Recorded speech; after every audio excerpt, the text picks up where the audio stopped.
หนักตัวมา4 วันแล้วค่ะ แล้วก็นอนไม่หลับ แล้วก็ขั้นเนื้อขั้นตัวตลอด เอ้าจะขอขวานหรือจะขอเท้าเลือกเอา เท้าเดี๋ยวน อนเลยนอนเลย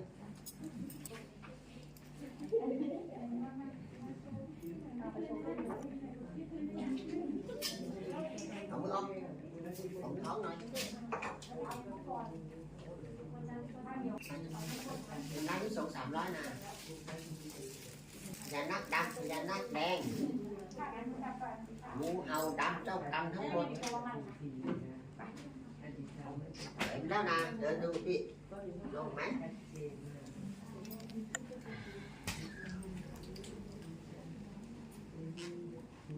เบาค่ะอาจารย์ อ้าว0-100ดีขึ้น10%แล้ว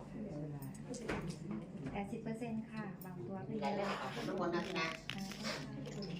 หัวผมหลังด้วย